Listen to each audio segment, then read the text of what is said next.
እኔ በህይወቴ ውስጥ ብዙ ነገሮችን አጥቼ ያውቃለሁ። አላማዬን፣ ደስታዬን፣ ወደፊት የሚያስቀጥለኝን ተስፋዬን ያጣሁባቸው ጊዜያቶች ነበሩ። እግዚአብሔር ግን ቸር ስለሆነ ህይወቴን እንደ አዲስ መልሶልኛል። ወዳጆቼ እናንተም በተለያየ የህይወት መንገድ ውስጥ ሳታስቡ ወይም አስባችሁ ጊዜውን ጠብቆ ወይም ደግሞ ሳይጠብቅ ድንገት በሚመስል ሁኔታ ያጣችኋቸው ነገሮች ሊኖሩ ይችላሉ። ያጣችሁት ምንም ይሁን ምን ነገር ግን መልሳችሁ ልታገኙት እንደምትችሉ ይሄን የምስራች ስነግራችሁ በታላቅ ደስታ ነው። የጠፋባችሁ ምንም ይሁን ምን፣ ያጣችሁት ምንም ይሁን ምን፣ የተወሰደባችሁ ምንም ይሁን ምን እግዚአብሔር የጠፋውን ያጣችሁትን የተወሰደባችሁን ነገር ለመመለስ ኃይል ያለው አምላክ ስለሆነ በእርግጠኝነት አስባለሁ በህይወታችሁ፣ በራያችሁ፣ በአገልግሎታችሁ መንገድ ላይ የሆነ ክርክር ውስጥ ያላችሁ ሰዎች፣ ድንገት ብልጫ ባለው ክንድ ነገራችሁን የተነጠቃችሁ ሰዎች፣ መንገዳችሁ ላይ እንቅፋት የተቀመጠባችሁ ሰዎች፣ የሆነ ጊዜ የናንተ የነበረ ዛሬ ግን እጃችሁ የሌለ በጌታ በኢየሱስም ተመልሶ እጃችሁ ይገባል። ይሄንን ቃል ለሊት ተነስቼ በማሰላስልበት ጊዜ የሆነ ጊዜ በእናንተ ስም ስር የነበረ፣ በእናንተ እጅ ውስጥ የነበረ፣ በእናንተ ሊደርሺፕ ስር የነበረ፣ እናንተ ታስወጡትና ታስገቡት የነበረ የሆነ ጊዜ ከእግዚአብሔር ዘንድ ተቀብላችሁት የነበረ ዛሬ ግን እጃችሁ የሌለ ነገር በጌታ በኢየሱስም ተመልሶ እጃችሁ ይገባል። እንደ ኃያልና እንደ ጨካኝ ሰራዊት በደንብ አድርጋችሁ አሜን በሉ። ያጣችሁት ፍቅር ተመልሶ እጃችሁ ይገባል። ያጣችሁት በረከት ተመልሶ ቤታችሁ ይገባል። ያጣችሁት የትኛውም ነገር በጌታ በኢየሱስም ክርክር ያለበት፣ ውጊያ ያለበት፣ ሰልፍ ያለበት አይገባችሁም የተባላችሁ ሰማይ ግን ያዘዘላችሁ፣ ሰማይ ኦርደር ያደረገላችሁ፣ ስፍራው የናንተ የሆነ፣ በረከቱ የናንተ የሆነ ከዘላለም ዘመን በፊት የታየላችሁ የታቀደላችሁ ያ በረከት በኢየሱስ ስም እጃችሁ ይገባል። በጌታ በኢየሱስ ስም እጃችሁ ይገባል። ይስሐቅ ብዙ ጊዜ የውሃ ጉድጓዶች አጋጥመውታል። ከነዚህም የውሃ ጉድጓዶች የተነሳ በጣም ብዙ ተቃውሞዎችና ውጊያዎችን እንዳስተናገደ መጽሐፉን ስታነቡት ታገኛላችሁ። ፍልስጤማውያን ያንን የውሃ ጉድጓድ ከአባቱ በሕጋዊ መንገድ የወረሳቸው የተቀበላቸውን የውሃ ጉድጓዶች ደፍነውበት እንቅፋት ፈጥረውበት እንደነበረ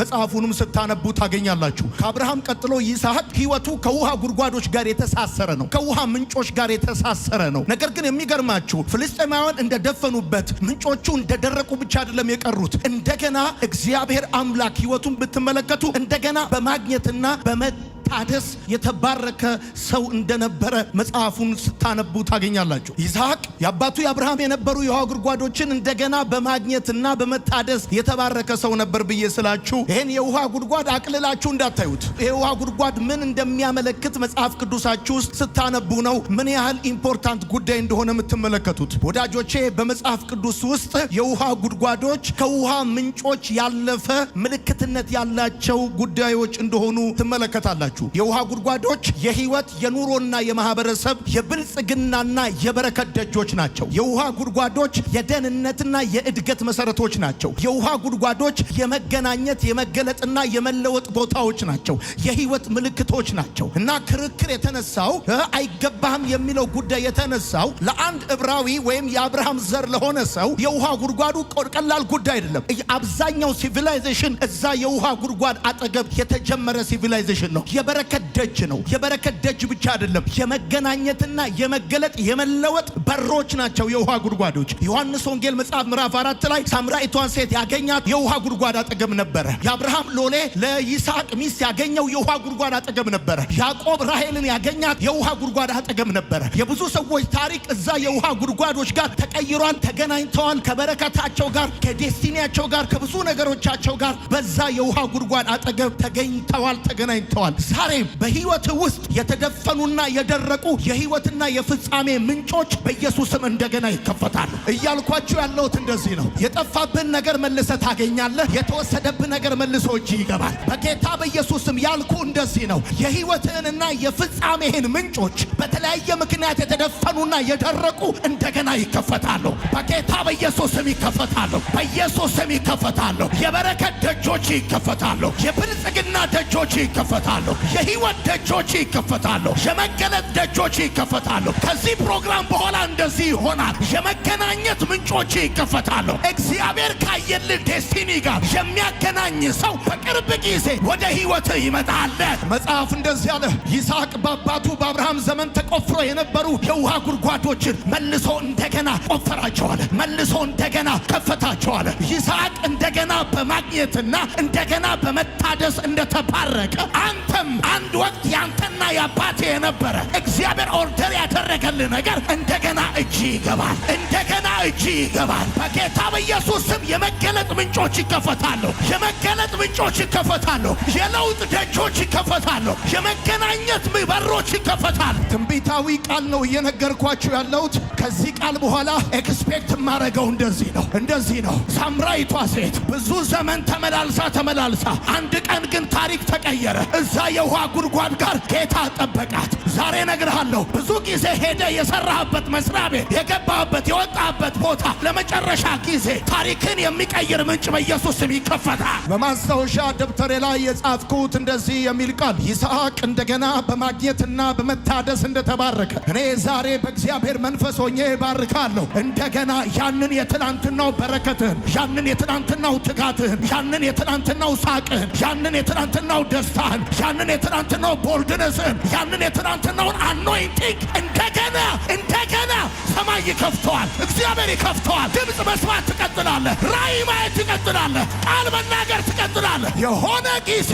ድምፅ መስማት ጀምራችሁ ያቆማችሁ፣ ራእይ ማየት ጀምራችሁ ያቆማችሁ፣ የሆነ ነገር ጀምራችሁ ያቆማችሁ ሰዎች እንደገና በማግኘትና በመባረክ እግዚአብሔር ታሪካችሁን ይቀይረዋል። የተወሰደብህ ነገር የኔ ነው ካላልክ በስተቀር፣ ይገባኛል ካላልክ በስተቀር ተመልሶ አንተ ጋር የመምጣት እድል የለውም። እንዳትሽኮረመም፣ እንዳትፈራ። እግዚአብሔር ያየልህ የሕይወትና የፍጻሜ ምንጮች በኢየሱስ ስም ይከፈታሉ። በኢየሱስ ስም ይከፈታሉ። በኢየሱስ ስም ይከፈታሉ።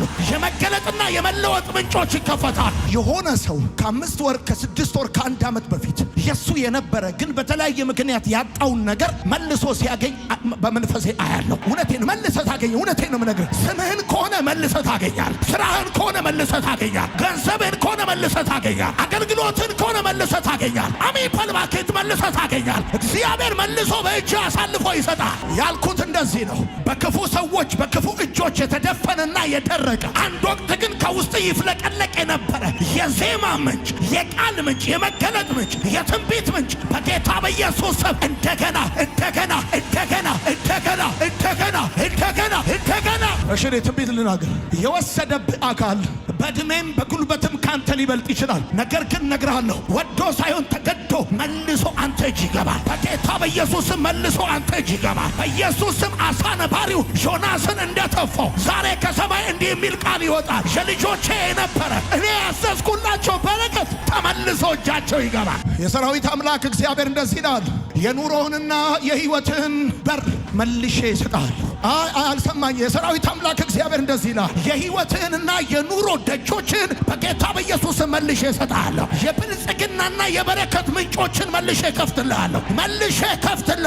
የመገናኘት የመለወጥና የመገለጥ ምንጮችን እከፍትልሃለሁ። አሚን በል። እከፍትልሃለሁ። የሚከፍት የሚዘጋ የሌለው የመገለጥ ምንጮች ይከፈታለሁ። የመገለጥ ምንጮች ይከፈታለሁ። የቃል መገለጥ፣ የራእይ መገለጥ፣ የሚስጥር መገለጥ፣ የበረከት መገለጥ። እግዚአብሔር የእናንተን ዴስቲኒ ለመቀየር 4000 ተአምር ያስፈልገው።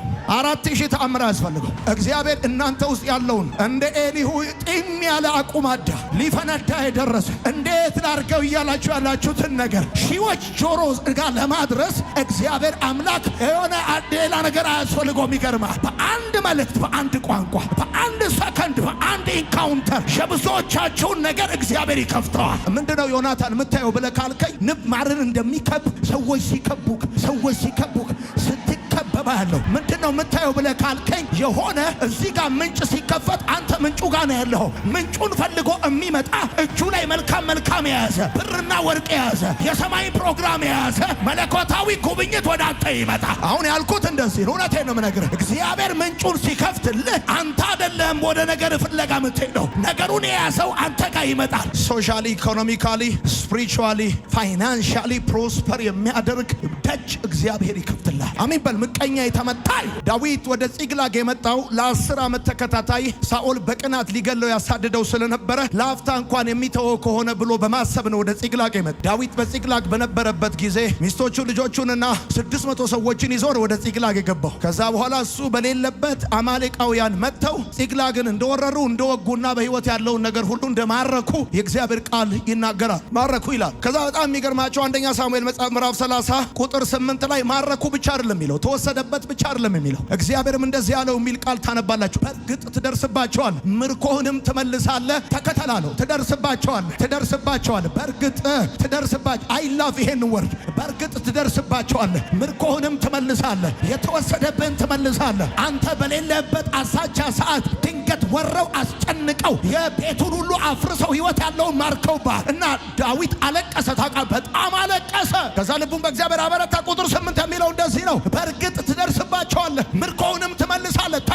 ተከተል፣ ተስፋ እንዳትቆርጥ። የተወሰደብህ ይመለሳል። ተከተል፣ እያለቀስክ አትሞትም። ተከተል፣ ያንተ የሆነው አልጠፋም። ዛሬ እነግርሃለሁ፣ ጌታ ምስክሬ ነው። በተለያየ ምክንያት ሰይጣን እጅ የገባ ክፉ እጅ የገባ ዘንድሮ ተመልሶ አንተ እጅ ይገባል። ተከተል፣ አንተ ተነስ፣ ተስፋ እንዳትቆርጥ፣ ግራ እንዳትጋባ። ኢዳዝም ማተር 10 ኪሎ ሜትር ካንተ ርቋል ማለት ተመልሶ እጅ አይገባም ማለት አይደለም። ሌላ ሰው ያንተ የሆነውን ነገር ነጥቆ ፎቶውን ገንጥሎ የራሱን የሆነ እዛ ለጥፎ መጠሪያው ቀይሮታል ማለት አንተ እጅ አይገባም ማለት አይደለም። ሰማይ አለ፣ አሰራር ልዩ ነው። ይገርማል። አሰራር ልዩ ነው። ይገርማል። ሕያው የሆነውን ካንተ እጅ ወስዶ የሞተውን ሊያስታቅፍ የሚፈልግ መንፈስ በጌታ በኢየሱስ ስም መርዶውን ይሰማል። ሕይወት ያለው ነገር ተመልሶ እጅ ይገባል። ያንተ የሆነው ነገር ተመልሶ እጅ ይገባል። እግዚአብሔር አምላክ ስማ ልንገርህ፣ ዳዊት ሳይከተለው ነገሩ መልሶ ሊያመጣለት ይችል ነበር። ወይንም ደግሞ እነዚያ የአማሌቅ ሰዎች የዳዊትን በረከት ትተው እንዲሄዱ ማድረግ ይችል ነበር እግዚአብሔር። ነገር ግን እግዚአብሔር እንደዛ ነው፣ ተከተላሉ። ለምን? ሌባ እጅ ከፍንጅ ከተያዘ፣ ሲሰርቅ ከተያዘ 7 እጥፍ መክፈል አለበት። መጽሐፉ የሚለው ይህንን ነው። እኔ ዛሬ እነግርሃለሁ፣ እግዚአብሔር አይደለም የተወሰደብን አይደለም 7 እጥፍ ዘንድሮ ያስከፍልልሃል። አንተ እመንና ደስ ይበልና አሜን በል። የገራችሁ የተወሰደባችሁ የተሰረቀባችሁ ሰዎች እግዚአብሔር እንደዚህ ይላችኋል፣ 7 እጥፍ። አማሌቅ ጀግና አይደለም፣ ሌባ ባለቤቱ በሌለበት ገብቶ የሚወስድ ማለት ነው። ዳዊት ፊት ለፊት ቢያገኘው እንደ አመድ እንደሚበትነው ምንም ጥርጥር የለም። አማሌቆችን ዳዊት ሊመታቸው አቅም እንዳለው ተከታትሎ ሲደርስባቸው መታየት እንደዚህ። እውነቴን ነው የምነግራቸው። እኔ ዛሬ ትንቢት እነግራቸዋል። ማይ ጋድ ትንቢት እነግራቸዋል። አሚን በል በደንብ ትንቢት እነግራቸዋል። የጠፋህብን ነገር መልሰህ ታገኘዋል። የተወሰደብን ነገር መልሰህ ትይዘዋል። ሲመለስ ግን እነግርሃለሁ፣ የተወሰደው ብቻ አይደለም የሚመለሰው። ሲመለስ ግን የሚመለሰው ሌባ በተያዘ ጊዜ 7 እጥፍ ሊከፍል ይገባዋል። ሌባው ሊሰርቅና ሊያርድ ይመጣል አለ መጽሐፍ። ዛሬ እነግርሃለሁ፣ የተወሰደብህ ፍቅር በ7 እጥፍ ይመለሳል። ክብሩ በ7 እጥፍ ይመለሳል። በረከቱ በ7 እጥፍ ይመለሳል። አሜን።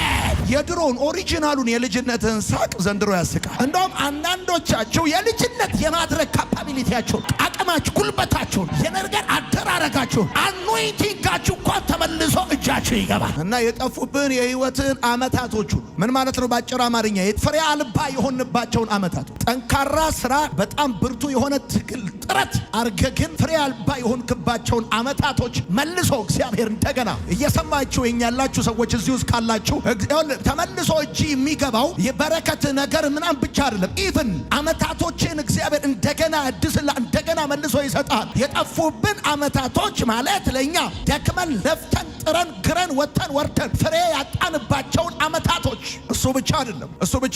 በስቃይ የኖራችሁባቸውን አመታቶች ምን ማለት ነው? በአእምሮና በአካላዊ ህመም ያሳለፋችሁባቸውን እሱ ብቻ አይደለም ወዳጆቼ፣ ፍቅር ያጣችሁባቸውን አመታቶች በቤተሰብ መልሶ እግዚአብሔር እንደገና 4 ተከታታይ ኮንሲኩቲቭ አመታት የዩኤል መጽሐፍ ስታነቡ የእስራኤል ህዝብ እርሻውን አንበጣ ደጎቢያ ኩብኩባ እንደበላበት እና እግዚአብሔር አምላክ እንደገና ወደ ፕሮዳክቲቪቲ፣ ወደ ምርታማነት፣ ወደ ፍሬያማነት እንደሚመልሰው የእግዚአብሔር ቃል ስታነቡ የተበላብን አመታቶች መልሳሉ አለ። እኔ ዛሬ እምጸልይላችሁ፣ ዛሬ እምባርካችሁ በማርሴል ቴሌቪዥን ይሄን ፕሮግራም ለሚከታተሉ ሰዎች የሚሆነው እንደዚህ ነው። ይሄ 2018 ዓመተ ምህረት ይባላል። ይሄ ዓመት የአዝመራ ዓመት ይባላል። 2017፣ 16፣ 15 እና 14 በጣም ታፍ ቻሌንጅ የሆነ ዓመታት የሆኑባችሁ ሰዎች ያለፉትን 4 ተከታታይ ዓመታት ፍሬ ያጣችሁባቸውን ዓመታቶች እግዚአብሔር በዚህ ዓመት በጌታ በኢየሱስ መልሶ ይክሳቸዋል። በስራ፣ በአገልግሎት፣ በህይወት፣ በመንገድ፣ በልዩ ልዩ ጉዳይ the last 4 years ያለፉትን 4 ዓመታቶች እግዚአብሔር